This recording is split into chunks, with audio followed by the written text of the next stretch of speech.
Bulldozer भेजा गया है, उसकी जांच कम करवाने का हाई कोर्ट से कहना चाहते हैं। ये देख सकते हैं आप लोग, कांग्रेस के नेता धरने पर बैठ गए हैं यहाँ पर जहांगीरपुरी में। उनका ये कहना है कि इन्हें पीड़ित परिवारों से नहीं मिलने दिया जा रहा है। जो तोड़ेगा उस गरीब का खोमचा, जहाँ उसका घर चलता है। पूरी तरह से पुलिस का बैरिकेड है, पीड़ितों से मिलने नहीं दिया जा रहा है। देश की राजधानी के अंदर लोकतंत्र का जिस तरह हनन किया जा रहा है वो बहुत शर्मनाक है। पहले आप लोगों की बस्तियां उजाड़ देंगे, लोगों की झुग्गियां उजाड़ देंगे, गुमटियां उजाड़ देंगे, और बाद में अगर अपोजिशन मिलना चाहेगा तो आप उन्हें मिलने भी नहीं देंगे। द लाइव टीवी, सच सबसे आगे। यहाँ पर इमरान प्रतापगढ़ी जी आए हुए हैं और आज इन्होंने दौरा किया। क्या समझ में आया दौरा करके जहांगीरपुरी का?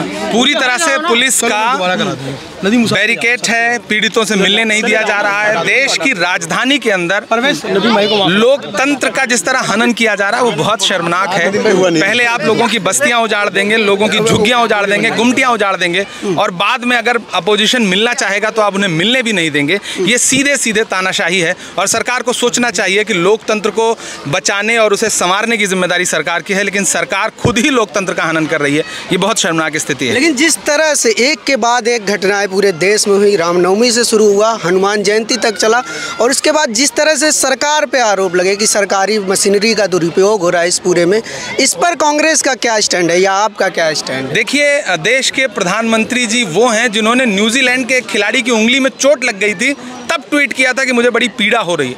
न्यूजीलैंड के क्रिकेटर की उंगली में चोट लगने पे पीड़ा होती है प्रधानमंत्री जी को, लेकिन उनके आवाज़ से 20 किलोमीटर दूरी पर रोते बिलखते बच्चे उनको नहीं दिखाई देते, माएँ नहीं दिखाई देती, गुप्ता जी नहीं दिखाई देते, झा साहब नहीं दिखाई देते, सलमान नहीं दिखाई देता, सबरीन बीबी नहीं दिखाई देती, छोटा सा बच्चा नहीं दिखाई देता जो अपने सिक्के चुन रहा है, जो अपनी टॉफ़ी चुन रहा है।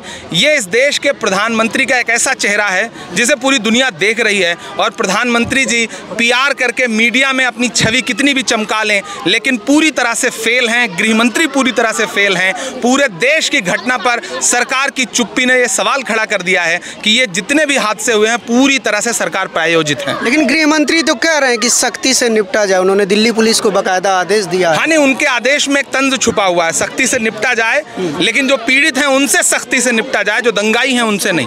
पीड़ित से सख्ती से निपटा, और क्या है, जो पीड़ित हैं उन्हीं के घर आप तोड़ रहे हो, जो पीड़ित हैं उन्हीं के दुकानें उजाड़ रहे हो, जिनका कोई कसूर नहीं। कई सारे विजुअल ऐसे मौजूद हैं जिसमें जहांगीरपुरी के आम हिंदू मुसलमान भाई बहन ये कह रहे हैं कि हम यहाँ मिलजुल के रहते थे।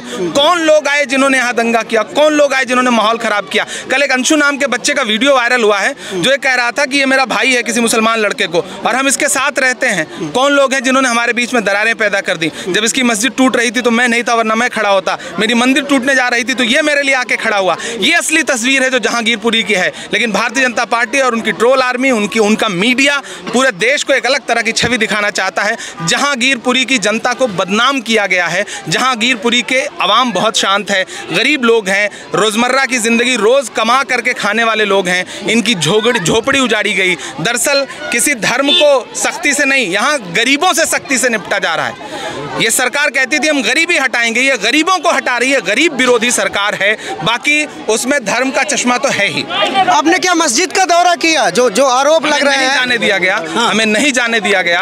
हम जाना चाहते थे लेकिन हमें नहीं जाने दिया गया। हम फिर आएंगे, हम फिर प्रयास करेंगे। MCD लगातार कह रही कि हमने अवैध कब्जा हटाया है और जो भी गलत नहीं। पिछले 3 दशक से कोई गुमटी अगर यहाँ पर है तो आप उसे एक झटके में बिना नोटिस के अवैध करार दे देंगे।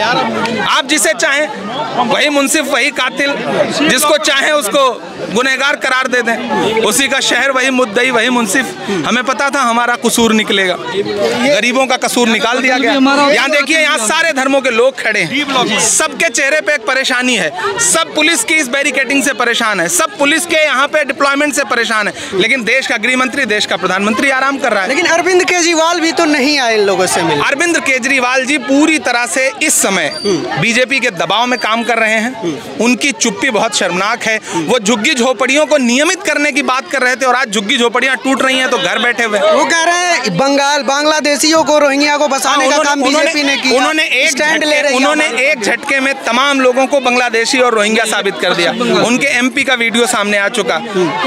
मुझे लगता है कि जिन लोगों ने झोली भर भर के आम आदमी पार्टी को वोट दिया था, उन्हें एक बार समझना पड़ेगा कि उन्होंने किनको वोट दे दिया। चलिए, ये इमरान प्रतापगढ़ी जी थे हमारे साथ, और यहाँ जहांगीरपुरी में आज ये पीड़ितों से मिलने आए थे और पीड़ितों से इन्होंने मुलाकात की। इनका जो अनुभव रहा वो हमें बताया, और साथ ही साथ इन्होंने बड़ा आरोप लगाया है कि पुलिस यहाँ पर इनको, यहाँ के जो पीड़ित हैं उन पीड़ितों से नहीं मिलने दे रही है। जामा मस्जिद ये जाना चाहते थे, वहाँ भी ये कह रहे हैं कि पुलिस नहीं जाने दे रही है। कांग्रेस का एक पूरा डेलीगेशन आया हुआ है जिसमें इमरान प्रतापगढ़ी भी शामिल हैं, वरिष्ठ नेता हैं कांग्रेस के, और कहा यह जा रहा है कि अब जो कार्रवाई हुई है और सुप्रीम कोर्ट में जो सुनवाई चल रही है उसको लेकर कुछ खास निष्कर्ष आ सकता है, या फिर बुलडोजर जिस तरह से पूरे देश में चल रहा है उस पर कोई तरह की लगाम लग सकती है। देखने वाली बात होगी। नेताओं का दौरा जारी है, विपक्ष लगातार आवाज़ उठा रहा है, लेकिन सवाल जो था वो अब भी जारी रहेगा कि आखिर इंसाफ कब मिलेगा और क्या जो हो रहा है वो न्याय संगत है। बुलडोजर भेजा गया है, उसकी जांच कब करवाना चाहते हैं, हाई कोर्ट से भेजना चाहते हैं। ये देख सकते हैं आप लोग, कांग्रेस के नेता धरने पर बैठ गए हैं यहाँ पर जहांगीरपुरी में, उस जगह जहाँ पर हिंसा हुई थी,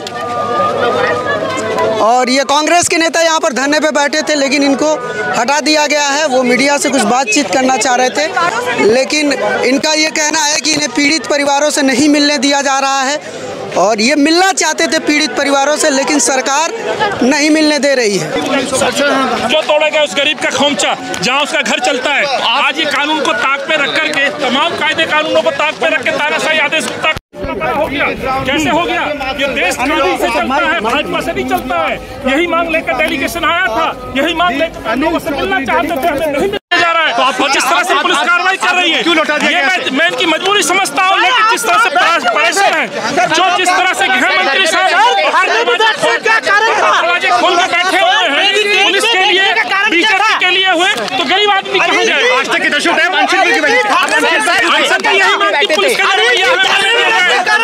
ये नहीं चाहते कोई हमारा कोई मकसद नहीं है डिस्टर्ब करना, लेकिन पुलिस को भी समझना चाहिए आखिर न्याय के लिए विपक्ष को नहीं जाने देंगे तो किसको जाने देंगे? आगे रणनीति क्या है? बुलडोजर जा सकता है, आदेश गुप्ता वहाँ मार्च कर सकता है, भाजपा के नेता मार्च कर सकते हैं, लेकिन विपक्ष और मीडिया को नहीं जाने दिया जाएगा। ये कहाँ तक उचित है? यही तानाशाही रवैया के खिलाफ में धरने पे बैठा था। आगे क्या रणनीति है? हम लोग कोर्ट में जाएंगे, गरीब लोगों के लिए दरवाजे गृह मंत्री के तो बंद है, लेफ्टिनेंट गवर्नर के दरवाजे बंद है, दिल्ली के मुख्यमंत्री के दरवाजे बंद है, तो हम कोर्ट में जाएंगे और कोर्ट के आगे आज न्याय मिला है, वही न्याय की लड़ाई के लिए कांग्रेस का कार्यकर्ता कांग्रेस को 2 हफ्ते चर्चा लगा हुआ है, इसके बाद क्या बोलेंगे? ये न्याय मिला है, कानून में जीत हुई है गरीब की। जैसे मैंने कहा कि गृह मंत्री हो, दिल्ली का सूबे का मुख्यमंत्री अरविंद केजरीवाल हो, उनके दरवाजे बंद है, तो गरीब के लिए सुप्रीम कोर्ट के दरवाजे खुले थे, वहाँ 14 दिन का न्याय मिला, आगे भी न्याय एमसीडी के बिना भेदभाव। चलिए, तो ये कांग्रेस नेताओं का यहाँ पर देखिए, इनका आरोप है कि ये जाना चाहते थे, विक्टिम फैमिली से मिलना चाहते थे, लेकिन इनको मिलने नहीं दिया गया। बैरिकेडिंग के सामने ये लोग धरने पर बैठ गए थे, लेकिन उस धरने के बाद भी कुछ खास फर्क नहीं पड़ा दिल्ली पुलिस को। दिल्ली पुलिस ने इनको हटा दिया है। ये देखिए, और भी बाकी के नेता आ रहे हैं, और ये सारे कांग्रेस के नेता, आज एक डेलीगेशन आया हुआ था कांग्रेस का यहाँ पर विक्टिम के फैमिली मेंबर से, उन लोगों पे जिनके घरों पर बुलडोजर चला है, उन लोगों से मिलने, लेकिन अब उनको मिलने नहीं दिया गया, जिसकी वजह से उन्हें लौटना पड़ रहा है। भारी संख्या में पुलिस बल तैनात है, अभी भी आप देख सकते हैं कि काफ़ी बड़ी संख्या में पुलिस बल तैनात है, पैरामिलिट्री भी तैनात है।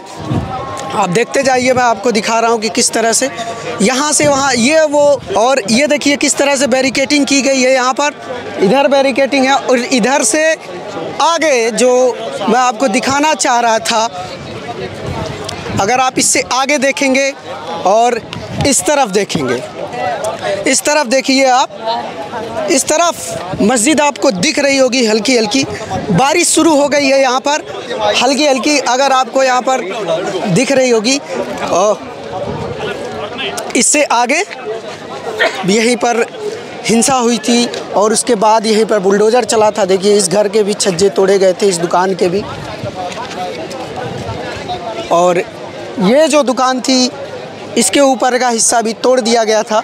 सामने दिख रही मस्जिद के आगे का गेट तोड़ दिया गया था और यहाँ से शुरू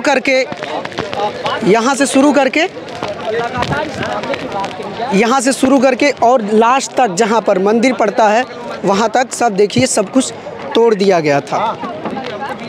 तो ये सिचुएशन है इस समय और ये स्थिति है। हम कोशिश कर रहे हैं आपको कि तमाम अपडेट देते रहें। ऐसी और बहुत सारी अपडेट और खबरों के लिए आप जुड़े रहिए हमारे साथ और देखते रहिए द लाइव टीवी। शुक्रिया। द लाइव टीवी, सच सबसे आगे।